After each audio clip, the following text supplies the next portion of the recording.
Principle 4, harmony is a must. In business, you quickly learn that leadership lies in being able to engage others, to gain their support, their effort and their energy. Harmony is no different. Harmony is really about leadership. Harmony lies in effective communication. Harmony lies in bringing everyone on the journey. What is the journey? The journey of succession. You're seeking to achieve harmony across the entire family, the business, anyone who is involved in it. Harmony is not necessarily about total acceptance. Harmony is about support. Harmony, I suppose, is about acceptance of decisions which have been made. Harmony is not about blocking. Harmony is not about pulling down. Harmony is not about destroying. You want to get everyone behind you and with you and going on the journey. In succession, you have to create, you have to sustain, and you have to enhance harmony throughout a process which can go over a number of years. It should be seen as a priority. And you may pause there and say, why? This is a business which I've built. It's a business which I've broken my back to build. If people don't like the decision I'm going to make, then bad luck for them. Comes back to your goals. If your goal is to continue the business, to grow the business, to develop the business, if your goal is about generational transfer, if your goal is about compounding of wealth across generations, then it's not just about you, it's about the team and the group you're going to take. It's very much about a legacy also. You want to establish a business, you want to establish a family wealth which is going to continue past you, and therefore it requires harmony. It requires that commitment and that engagement of others involved to actually take it forward. So the opening statement, harmony is a must, but harmony will not necessarily be that easy to achieve. And achieving harmony, be conscious not only of this principle, principle 4, but all the other principles, because all the other principles actually underpin and support your ability to actually achieve effective harmony. What does harmony require? Harmony requires that you communicate well and openly. It requires that you communicate actively and you provide updates on what's happening. Harmony also requires that you actually have a sense of where you're going to and people can follow that. It requires process, it requires communication, it requires planning, it requires engagement. It requires a sense of fairness and equity, which we'll do under one of the other principles, Principle 7. However, don't see harmony as being weak. Harmony is not about conceding. Harmony is not about giving in. Harmony is not about pleasing everyone. Harmony is about integrity, and I believe harmony is about keeping true to the outcomes and the goals you've set at the beginning.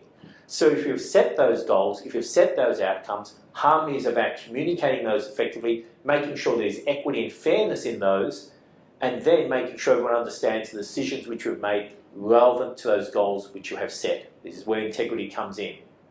I mightn't agree with your decision, but I understand why you have made it, and it's consistent with the principles you established. I now have a platform for harmony.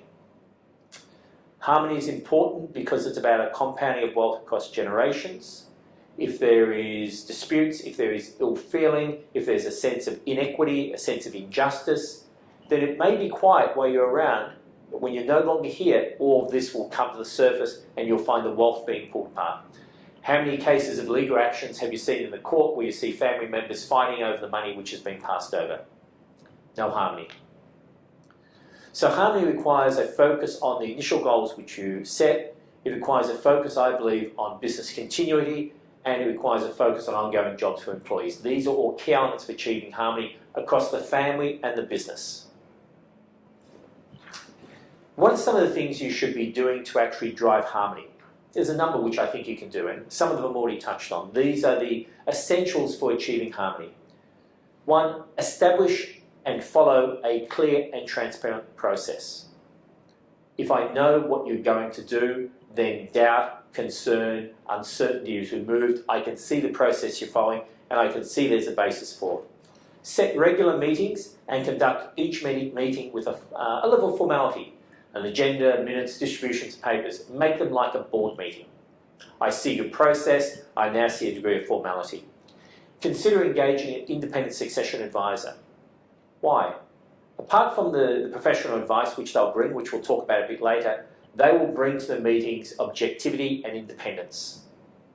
They have no interest in the process, they have no interest in the outcome, but they have an interest in the achievement of the goals which you have set, and they can speak with that objectivity into that. It is an excellent balancing point.